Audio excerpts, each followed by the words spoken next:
Қайырлы күн, құрметті ұстаздар. Армысыздар, құрметті оқушылар. Ассалаумағалейкум, халқым менім.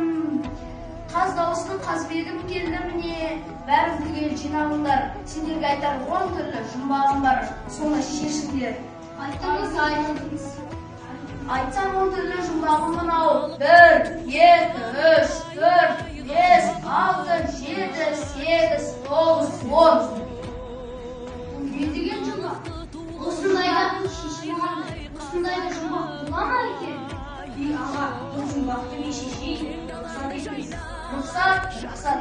1 дегеніміз бірлігі еткенде жаман. 2 дегеніміз енергесі өткенде жаман. 3 дегеніміз 3 құрақты ішіндерден ат жаман. 4 дегеніміз өсектен безген жас жаман. 5 дегеніміз бесіні жаққан жол жаман. 6 дегеніміз асқын беткен деп жаман. 7 дегеніміз жас келіншек сол жаман. 8 дегеніміз 9 дегеніміз қорқалы той топырақты бас күнге сол сезім жаман. 10 дегеніміз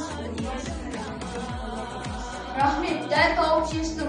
Ойы да, тілі де, жүйрік тұлпарым.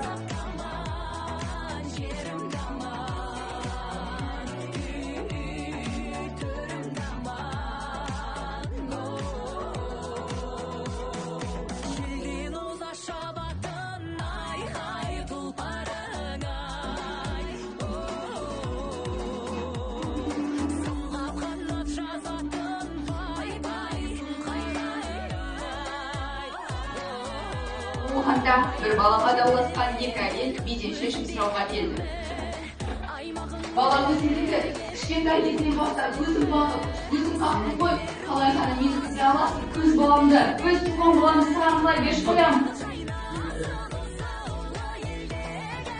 Ал сөйлеңді. Енге, жас күнімде баламды жоғалтып едім. Мына ел ұрлап алды ма, тауып алды ма білмеймін, әйтеуір асырап алыпты. Бүгін баламды танып сұрасам, өзің деп бермейді. Бала өзің таптың, кішкентай кезінен бастап өзің бақтың ғой. Бүгіннен бастап бұл әйел маған жармасып, бала мені іздеп тұр ғой.